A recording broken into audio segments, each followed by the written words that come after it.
Chers amis, chers auditeurs, bonjour, Monique Nakache à l'antenne pour Paris Culture et Spectacle.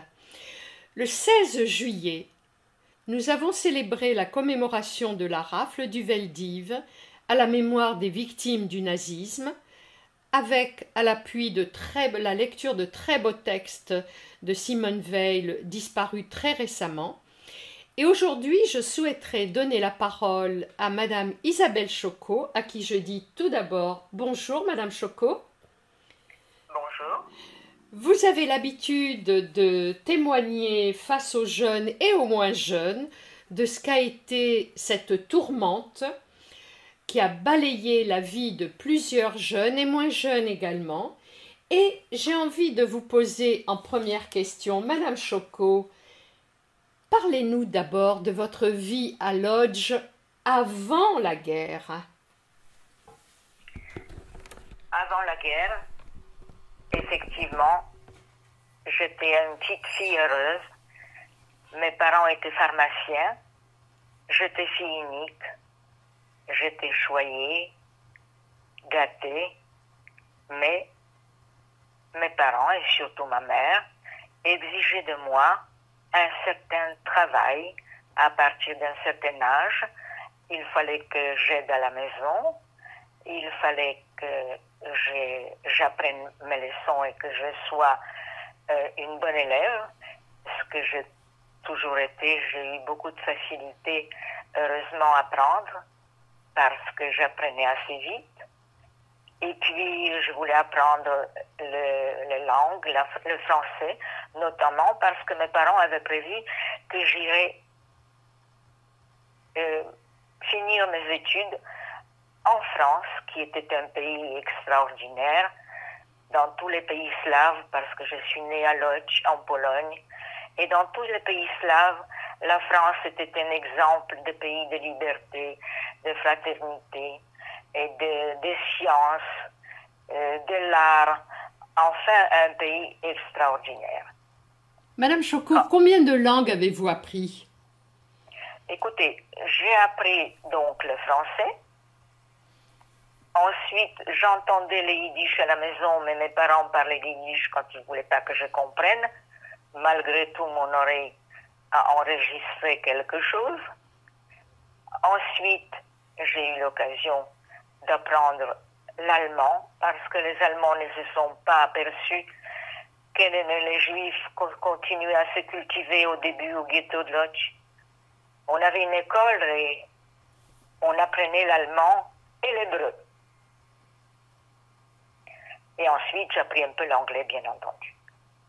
Alors, donc, après cette première partie de vie très choyée à Lodz, arrive malheureusement le bruit des canons. La guerre se précise.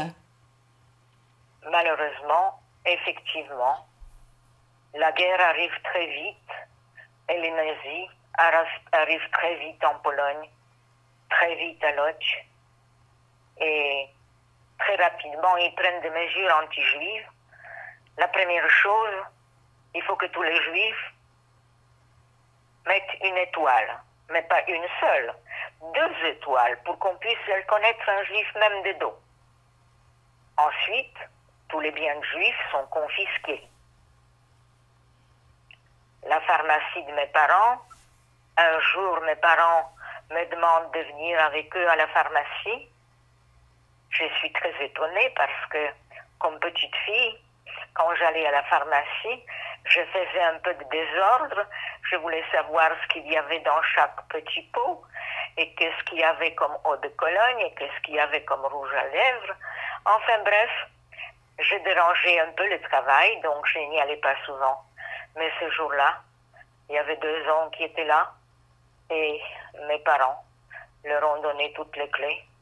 Ils leur ont expliqué où se trouvaient toutes les affaires et ils ont quitté la pharmacie. Pour la première fois, je les voyais avec les larmes aux yeux en quittant ces lieux qu'ils ont construits, où ils ont travaillé pendant des années. Et dont ils ont été dépossédés. Voilà. Est-ce que l'enfermement dans le ghetto est arrivé très vite? Alors, tout d'abord, les Allemands venaient dans les appartements et ils connaissaient très vite les adresses des Juifs en Pologne. Parce que contrairement à la France, malheureusement en Pologne, il s'était marqué dans toutes les administrations qui étaient juifs et qui étaient catholiques. Ils venaient donc dans les maisons et puis ils prenaient les objets qui leur plaisaient. Si on n'ouvrait pas, ils cassaient la porte. Et puis là, ils ont effectivement pris des choses dans l'appartement qui leur convenaient. Et ils ont même mis des scellés sur la chambre à coucher de mes parents, qui était la réplique d'une chambre du château de Wawel, que ma mère s'était permise comme cadeau de son mariage, et où moi j'allais me blottir dans les bras de mes parents tous les dimanches parce qu'ils ne travaillaient pas les dimanches. En quelle langue les Allemands s'adressaient à vous? En allemand. Et tous les Juifs leur répondaient en allemand? Tous ceux qui pouvaient. Et sinon, ils ne répondaient pas. Et là, effectivement, les mesures du ghetto ont été prises très rapidement. Ils nous ont dit, voilà, il faut que vous déménagiez très rapidement. Et ils ont octroyé 5 mètres carrés par personne pour la chambre d'habitation. Vous imaginez ce que c'est que 5 mètres carrés? Nous étions donc 3, on avait droit à 15 mètres carrés. Évidemment, on ne pouvait pas emporter grand-chose. Et tout ce qu'on a pu amener, c'était quelques affaires. Ma mère avait amené quelques médicaments, quelques produits de parfumerie française, où elle pensait qu'elle pourrait peut-être échanger contre la nourriture au ghetto, parce qu'on savait que nous serons privés de nourriture. Nous savions que les ghettos, ça allait être quelque chose de très difficile. Mais effectivement, ma mère est allée dans ces périmètres qui étaient octroyés pour nous. C'était la partie la plus délabrée, la plus sale, la plus horrible de la ville, près d'un cimetière, évidemment, l'endroit prédestiné pour les Juifs. Ma mère avait trouvé là une maison où on pouvait séparer les chambres et elle a amené pratiquement toute la famille pour qu'on puisse habiter ensemble avec oncles, tantes, cousins, cousines, et qu'on soit en pays de connaissance, qu'on se connaisse entre nous, et les chambres qui étaient encore vacantes, c'était des amis qui nous ont rejoints. Et la vie au ghetto a commencé. Au début, comme j'avais dit, les Allemands ne se sont pas aperçus qu'on continuait à se cultiver. On avait une école, ma mère m'a tout de suite envoyée à l'école. Il y avait aussi des concerts, et puis quand ils se sont aperçus au bout d'1 an, quand même pendant 1 an on a pu profiter de tout cela, et quand les nazis se sont aperçus que les juifs continuaient à se cultiver, ils ont tout bouclé, l'école, la bibliothèque et la salle de concert, bien sûr. Et tous les enfants devaient aller au travail à partir de l'âge de 11 ans. 12 ans, tous les enfants allaient au travail. Et moi, je suis allée au travail. Au début, je tissais la paille. C'était très difficile, ça coupait les doigts. Et quand ma mère m'a vu, me voyait le soir, elle m'a dit, mais tu peux pas continuer comme ça. Et grâce à ses connaissances, elle m'a trouvé. Elle connaissait beaucoup de femmes qui venaient à la pharmacie avant la guerre. Et elle a trouvé pour moi un travail qui était la fourniture pour les ateliers de couture. Parce qu'au ghetto, il fallait qu'on travaille pour fournir aux Allemands beaucoup de choses. Et il y avait des ateliers de couture pour lesquels, évidemment, il fallait de la fourniture. Et donc, j'étais là dans un magasin à travailler toute la journée. Et le soir, je rentrais à la maison voir mes parents. Mon père, malheureusement, a très vite était malade. Et un jour, quand je suis entrée de travail, ma mère m'a dit, va vite à la pharmacie, trouver les piqûres pour ton père va très mal. Va à la pharmacie, il faut qu'on lui administre des piqûres. J'ai couru à la pharmacie, j'ai apporté les piqûres. Ma mère lui a administré les piqûres à mon père. Et malheureusement, dans la nuit, le soir, très tard, mon père est décédé. Et moi, j'ai fini ma nuit à pleurer et à lire, comme à chaque fois que j'avais un chagrin, à chaque fois qu'il y avait un deuil, qu'il y avait quelque chose de terrible, je lisais pour quitter ce monde horrible dans lequel on ne pouvait plus vivre. J'avais toujours des livres dans une bibliothèque que j'avais ramené, une petite bibliothèque, parce que ma grande bibliothèque n'avait pas de place. Et ceci vous permettait de vous échapper de la tristesse et de la dureté de la vie journalière. Exactement. Ça me permettait de rêver à un monde meilleur. Quelquefois aussi, avec ma mère, on parlait et on se réconfortait toutes les deux. Moi, j'avais entendu la dernière fois que mon père et ma mère parlaient, puisque dans la chambre où nous étions, là dans les ghettos, il y avait un grand lit pour mes parents, un petit lit pour moi, une table, 3 chaises, une armoire plaquée au mur avec quelques objets, et puis un petit poêle qui chauffait au milieu de la pièce. Et j'ai entendu mes parents qui disaient, notre fille est grande maintenant, et puis un compliment comme on complimente sa fille, et puis elle va survivre. Et c'est ces paroles-là qui m'ont conduit pendant toute la guerre. Je me rappelais de leurs paroles. Ça a été votre soutien, Madame Choco. Exactement. Votre père décédé, assez vite, on vous déporte. Je suis restée avec ma mère, donc, toutes les deux, on travaillait. Ma mère travaillait dans un magasin de nourriture, ce qui lui permettait de nous laisser un peu de ration de plus à moi et à mon père, et maintenant à moi, parce qu'elle pouvait manger un peu sur place, mais elle n'avait pas le droit d'emporter la nourriture. J'avais une tante qui travaillait dans une pharmacie. J'avais des petits cousins, cousines dont je me suis occupée dans le ghetto. Et je travaillais beaucoup, évidemment, toute la journée. Le soir, on se retrouvait avec ma mère et avec quelques des parents et des amis pour nous réconforter un peu. Malheureusement, cette situation qui a duré quand même plus de 4 ans où on avait toujours faim, toujours froid, parce que nos chambres n'étaient pas chauffées, parce qu'il faisait moins 15 dehors, parce qu'on n'avait pas d'habits trop chauds, mais quand même un peu, et on avait heureusement une couverture en duvet encore pour les nuits. Mais dans la journée, on avait très froid et très faim pendant ces années, toutes ces années. Ma grand-mère est également décédée dans le ghetto. Ma tante était malade et beaucoup de gens décédés étaient malades. Un jour, les Allemands, les nazis, ont affiché des placards. Maintenant, il faut que tous les Juifs aillent à la gare. Ils vont aller travailler.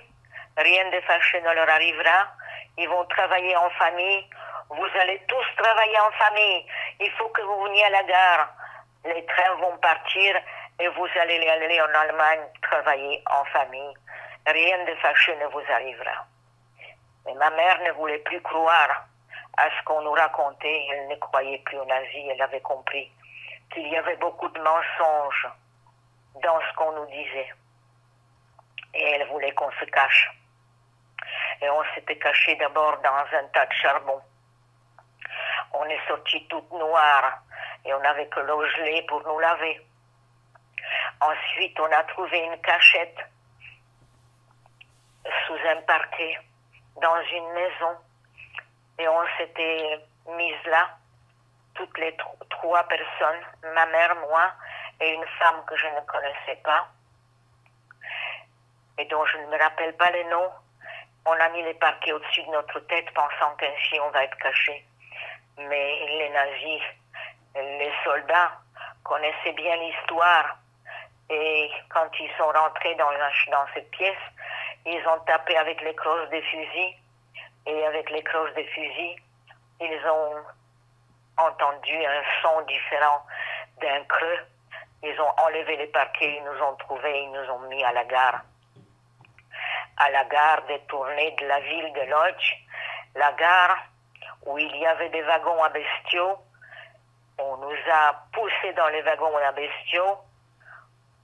On nous a poussé de grandes quantités de personnes et on a bouclé, fermé les portes à l'intérieur. Malheureusement, on n'avait pratiquement pas de place. On ne pouvait non seulement nous allonger, mais même pas nous asseoir. Et quelques personnes énergiques comme ma mère et d'autres ont instauré un ordre dans le compartiment. À tour de rôle, on s'asseyait. À tour de rôle, on grimpait sur l'épaule de quelqu'un, sur les épaules de quelqu'un, pour pouvoir respirer par la lucarne. Et ainsi, nous sommes arrivés à Auschwitz-Birkenau. Mais les ghettos de Vlotch étaient bouclés, tellement fermés qu'aucun bruit n'arrivait. On a eu seulement une connaissance dans notre maison de la révolte du ghetto de Varsovie.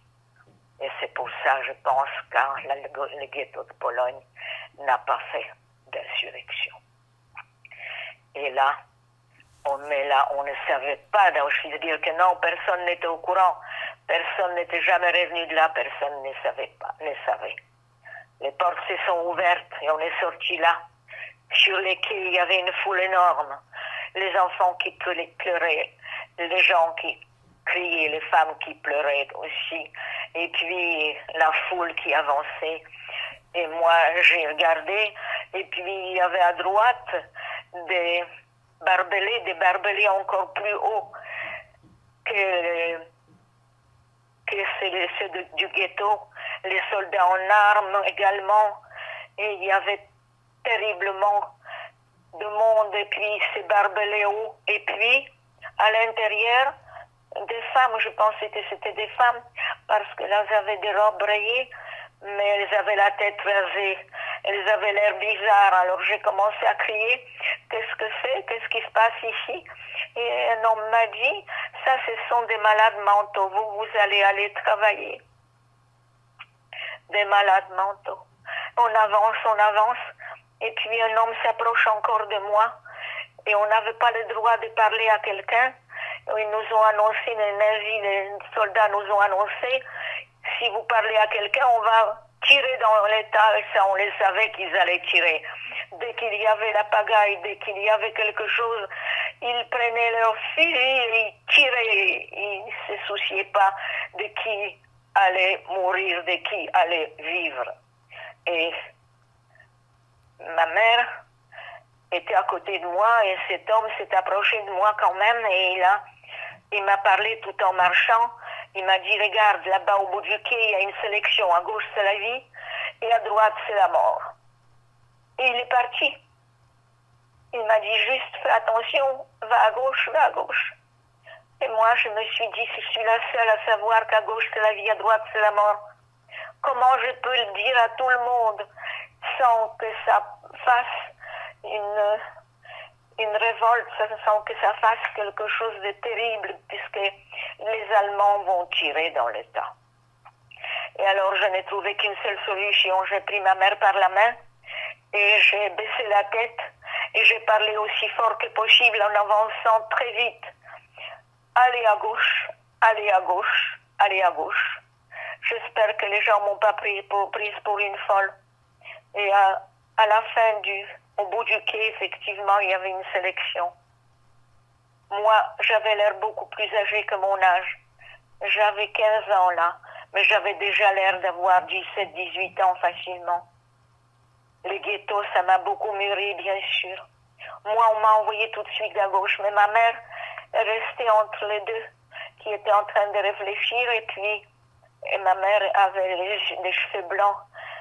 Elle les a eus en 48 heures, ou 24 heures, ses cheveux ont blanchi.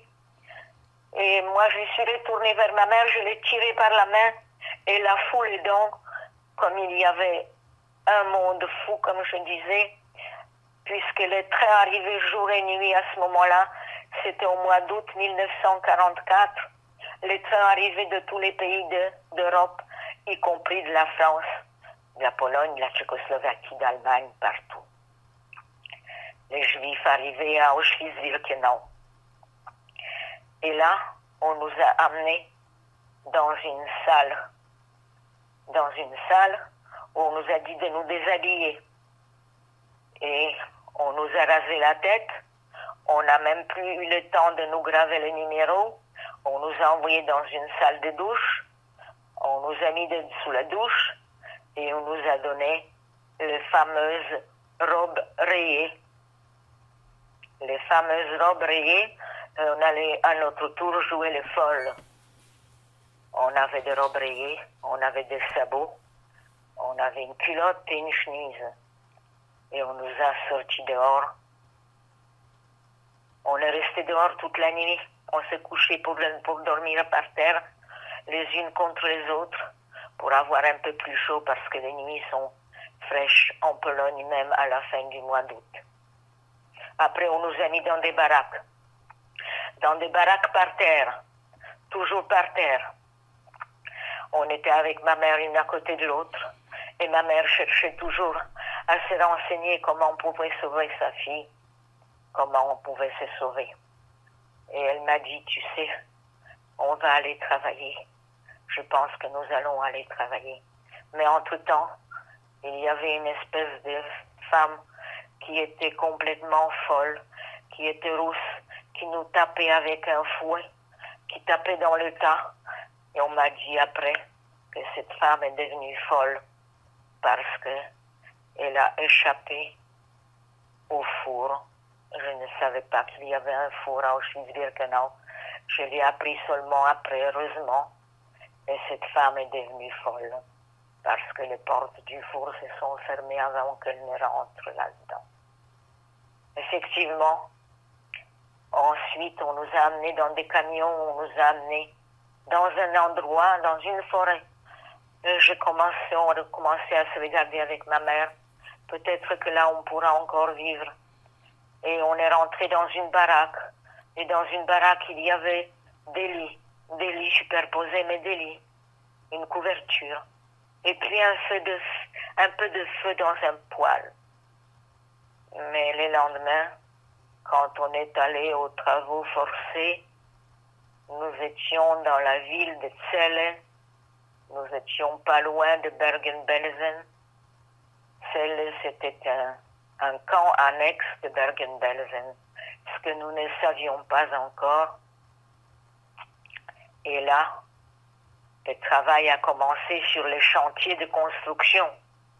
Les chantiers de construction dehors, on travaillait du matin au soir dehors. On était dans la glace, dans la neige. Il y avait des jours où les chantiers fermaient. À ce moment-là, on rentrait dans des abris. Et là, par chance, on a fait connaissance des prisonniers français qui nous ont un peu aidés. Ils nous ont donné un peu de nourriture parce que moi, parlant un peu les français, les filles les savaient, puis elles m'ont dit, il faut que tu leur parles. Je dis, qu'est-ce que je vais leur dire? Je ne les connais pas. Elles m'ont dit, tu dis ce que tu veux, mais tu parles. Et j'ai dit, quelle heure est-il? Ils se sont tous retournés comme un seul homme et ils ont compris que c'est moi qui parlais. À partir de ce jour-là, il y avait un prisonnier qui m'a aidé. Tous les jours, il m'apportait quelque chose à manger sur les chantiers où j'étais gelée. Et les autres ont un peu aidé mes autres amis. Un jour, on travaillait sur les chantiers Et puis, il faisait tellement froid et j'étais tellement fatiguée que je me suis appuyée sur ma pelle. Parce que comme on creusait de trous pour faire des abris, les hommes ensuite coulaient les bétons pour faire les abris et nous, on préparait le trou. Et je faisais 1,56 m et les trous faisaient 1,50 m. Et il fallait que je comble, que je fasse ce trou aussi profond que possible et je jetais la terre au-dessus des épaules. Je me suis arrêtée un instant et les soldats de la Wehrmacht qui nous surveillaient m'a dit « Pourquoi tu ne travailles pas ?»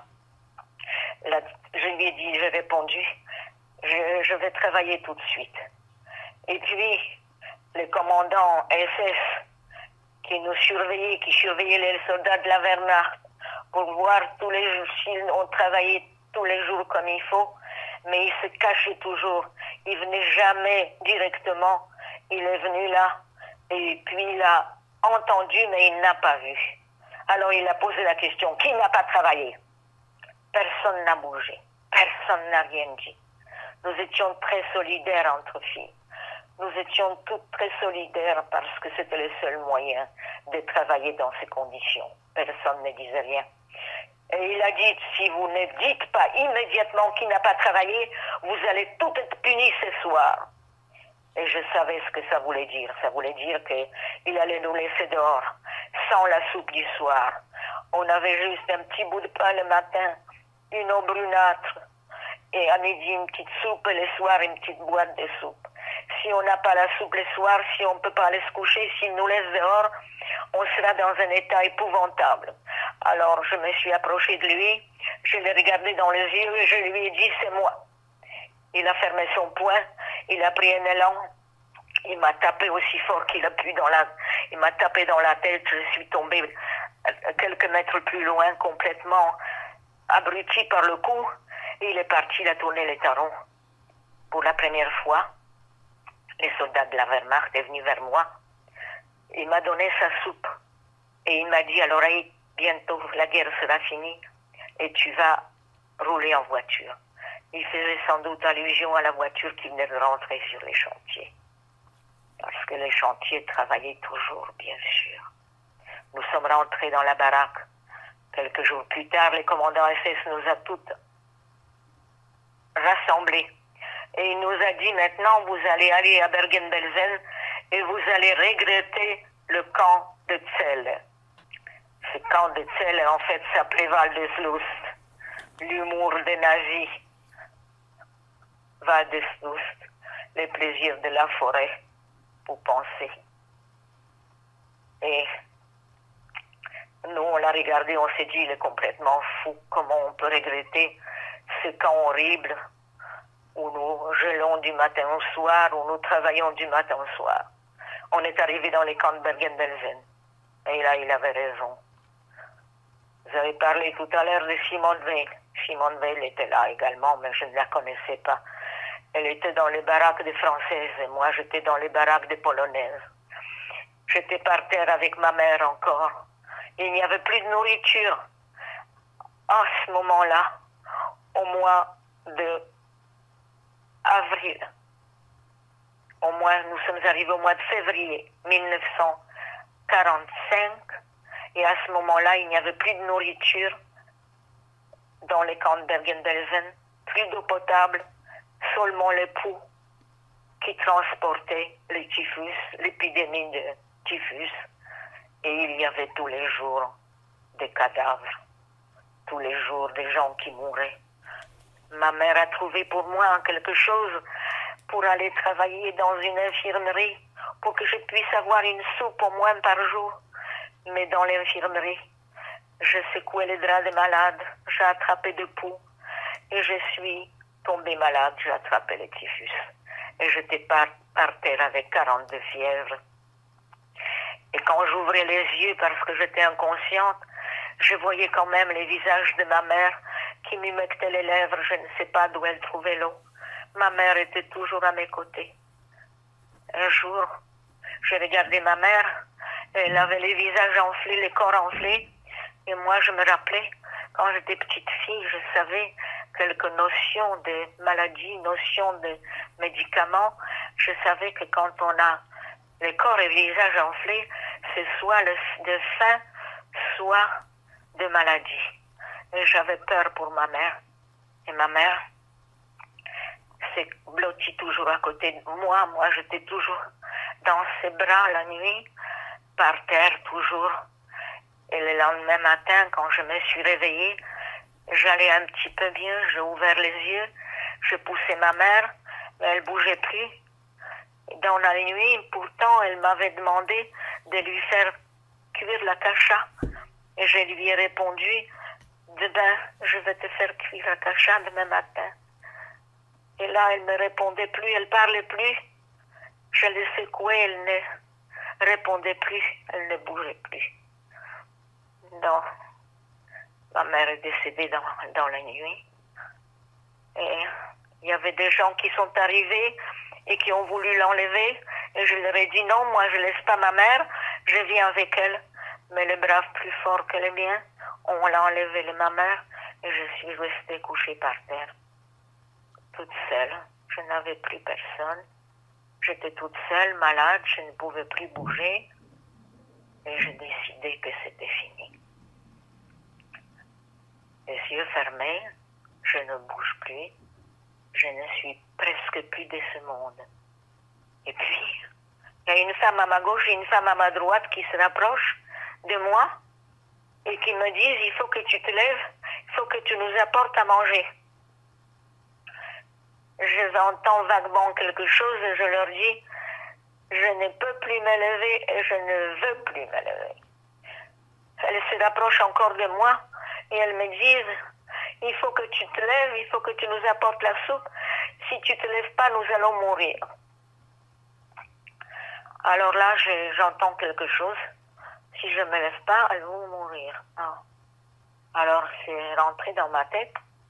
Et je me suis dit, bon, il faut que j'ouvre les yeux, il faut que je regarde.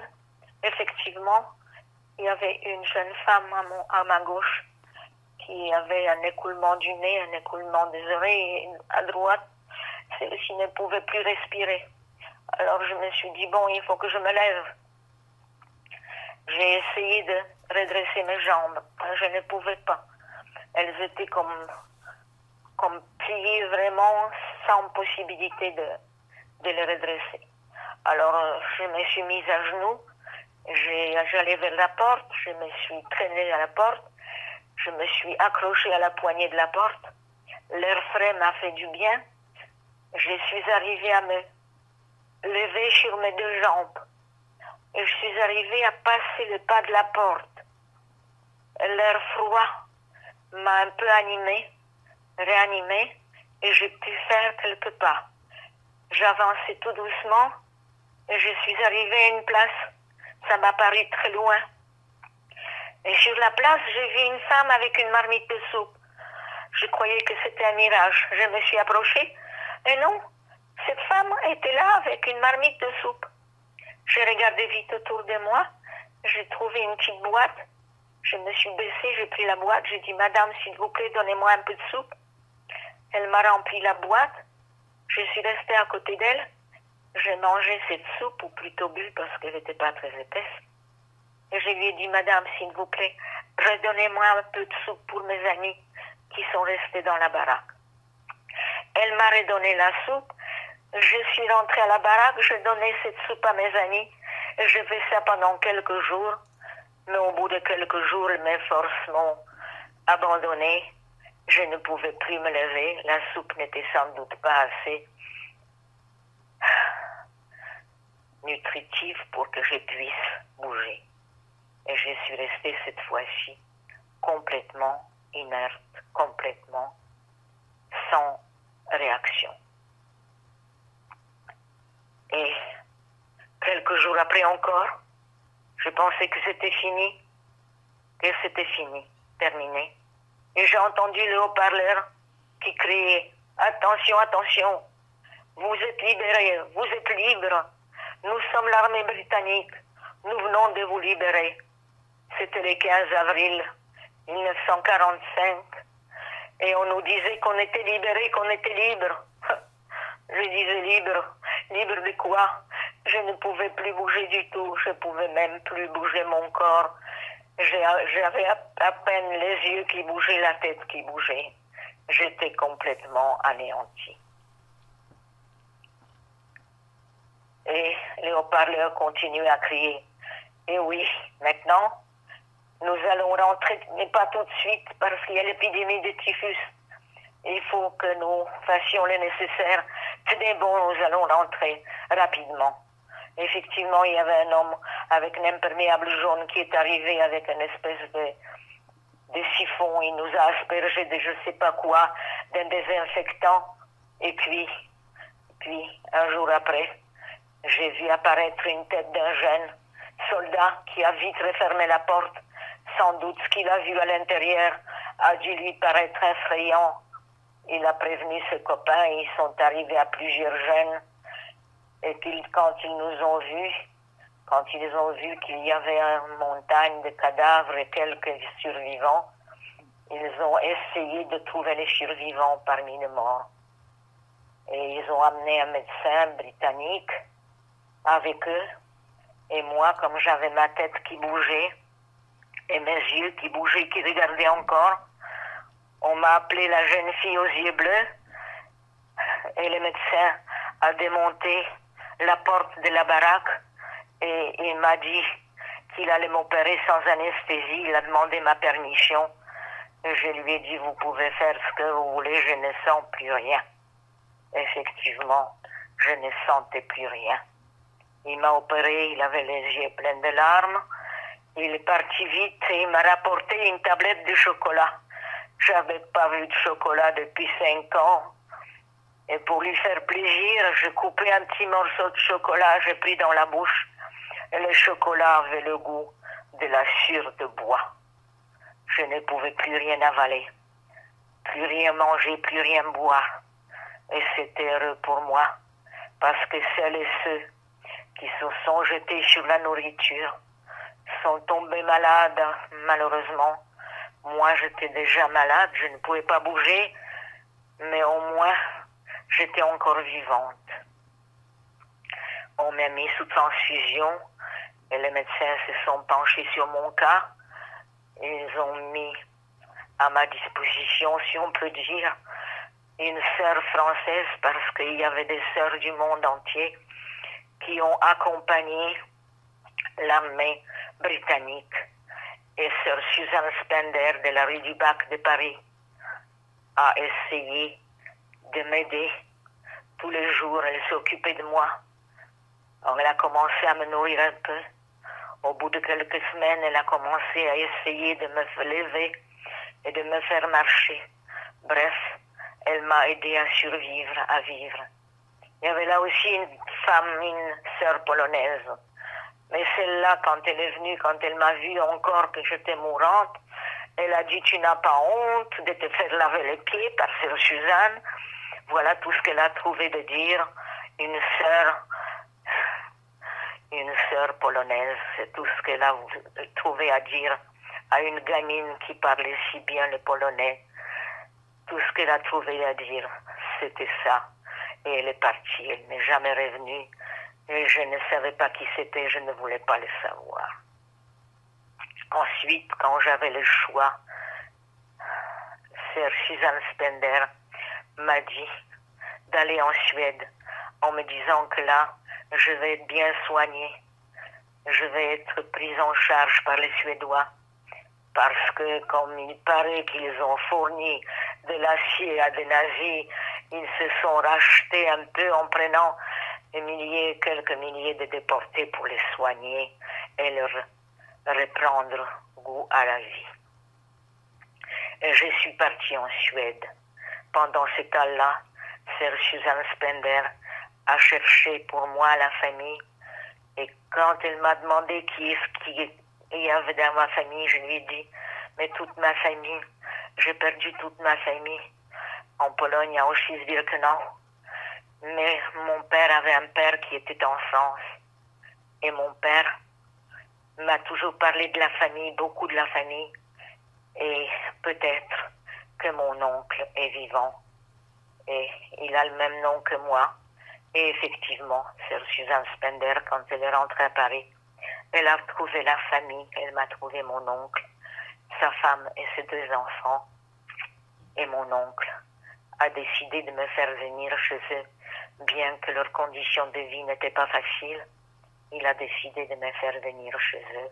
Et c'est comme ça que je suis venue en France et que je puis reprendre une vie dans la famille, une vie pratiquement normale.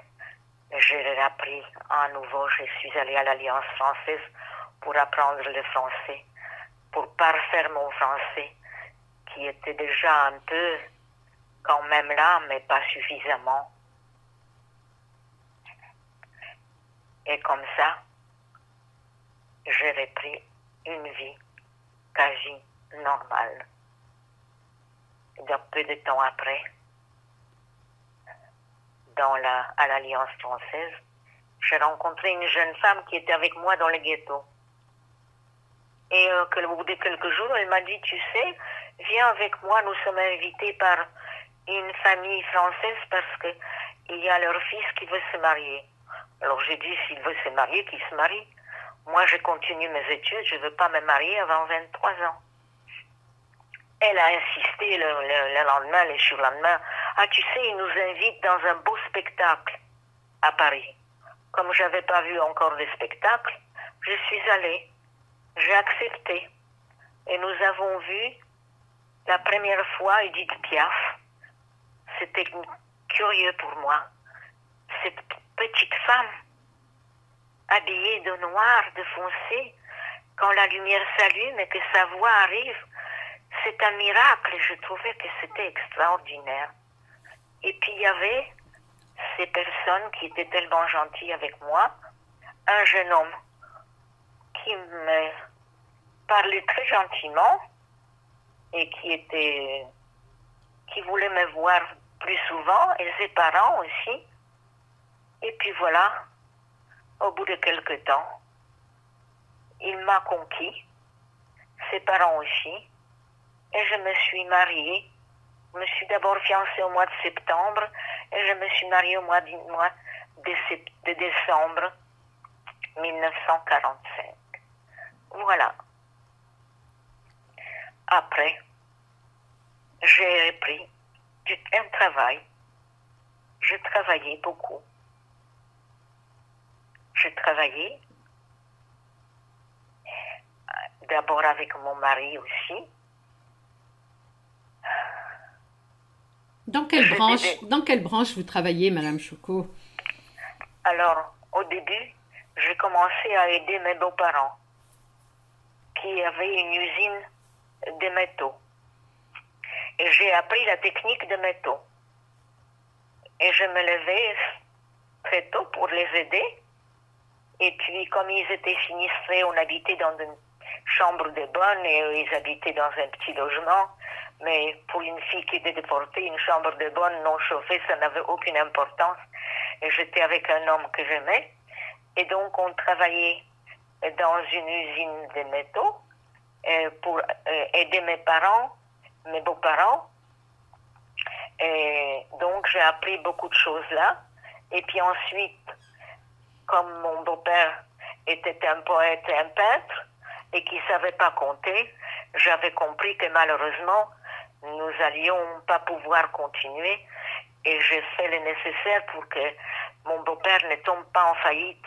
Ce qui fait qu'on a tout souscrit, tous les biens que mon beau-père avait, maison et nous, tout ce qu'on avait, on a souscrit pour payer les dettes.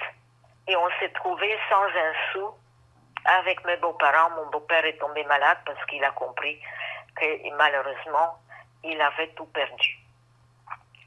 Avec mon mari, on a décidé de partir en vacances. On avait encore un petit peu de sous à la banque, pas beaucoup.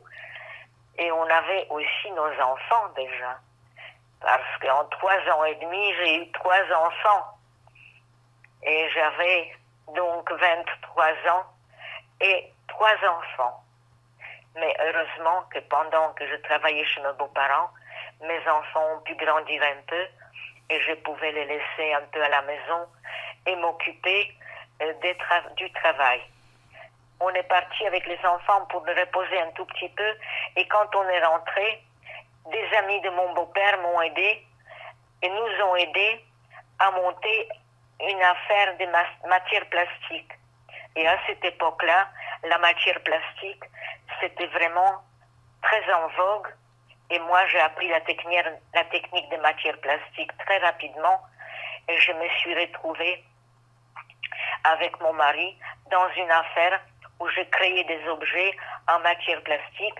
Mon mari s'occupait de l'administration et des finances, et moi, je m'occupais de la création et de commercialisation. Et là, j'avais, grâce à mes idées, à mes créations, à notre travail encore du matin au soir, on a pu arriver à nous débrouiller et à avoir une affaire qui marchait. Et à l'époque, il y avait le Charbonnage de France qui cherchait des affaires et des personnes qui pouvaient aider dans le Nord à convertir les mineurs. Alors là, moi je me suis rendu compte que les petites affaires de matière plastique ne pourront pas durer très longtemps, et nous étions quand même une petite moyenne affaire, et donc j'ai approché par l'intermédiaire des amis d'une banque, j'ai approché les Charbonnages de France, et les Charbonnages de France ont accepté d'acheter notre société, et nous devions travailler dans le Nord pendant quelques années avec mon mari pour reconvertir les mineurs. Ça a été extrêmement profitable pour nous, ça a été formidable. Pour la première fois, on a eu un petit peu d'argent devant nous et on est parti en voyage comme on faisait toujours quand on avait un peu d'argent. On est parti visiter un peu les États-Unis et nous rendre compte de ce qui se passait. Et quand on est rentré dans le Nord et on a travaillé pour reconvertir les mineurs. D'abord dans l'usine de matière plastique. Et ensuite, mon mari, lui, il n'était pas très heureux là. Et l'ingénieur m'a dit, votre mari, il voudrait s'occuper de la gastronomie. Alors la gastronomie, alors j'ai commencé à créer des choses dans la gastronomie. Et à ce moment-là, on a effectivement enrôlé des mineurs dans la restauration.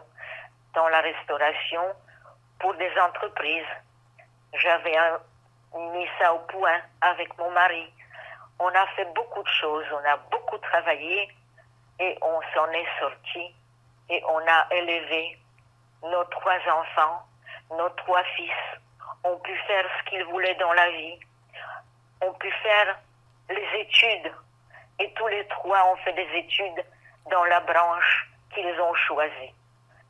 La vie était tellement formidable avec un mari que j'aimais et qui m'aimait, avec nos 3 enfants qui ont fini les études et qui, à leur tour, se sont mariés, ont eu des enfants, et je suis une grand-mère maintenant et arrière-grand-mère extrêmement heureuse.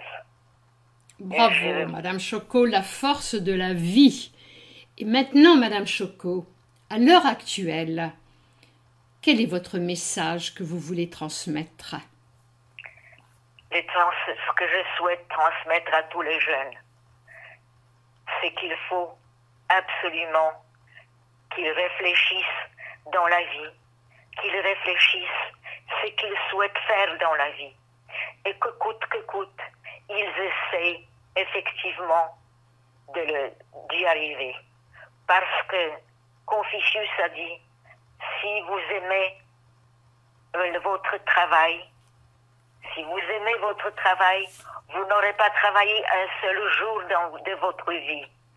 Et je souhaite à tous les jeunes qu'ils puissent s'instruire. D'abord, il est nécessaire d'apprendre, de s'instruire. Ensuite, de choisir ce qu'on voudrait faire. Des projets sont essentiels dans la vie. Et il faut aimer l'amour, le travail. L'amour est essentiel parce qu'on rend heureux les gens autour et on est heureux à son tour. Le travail parce que ça apporte une satisfaction énorme et ça apporte la possibilité de faire une vie, d'organiser sa vie en fonction de ses souhaits et des souhaits de ceux qui vous entourent. Donc, je vous souhaite beaucoup de courage. Je vous souhaite que vous ayez la possibilité de travailler dans ce que vous souhaitez faire, d'aimer les gens autour de vous et de continuer votre vie dans le bonheur. Merci Madame Choco. Je voudrais rappeler aux auditeurs que vous avez été filmée par la Fondation Spielberg et par Patrice Rothman dans Les Survivants et que vous avez publié votre témoignage « Mes deux vies » aux éditions Caractère et il n'y a pas si longtemps aux éditions Le Manuscrit, La jeune fille aux yeux bleus telle qu'on vous appelait. N'est-ce pas Madame Choco? C'est ce dernier livre qui est le plus complet. Et qui est apparu aux éditions Le Manuscrit.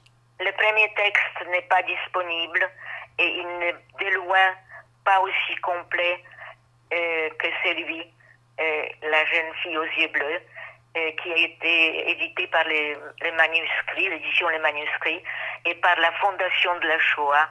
La Fondation de la Shoah, qui est une fondation qui nous suit toujours, qui est toujours là pour nous, les déportés, et toutes les personnes de la Fondation de la Shoah sont mes amis.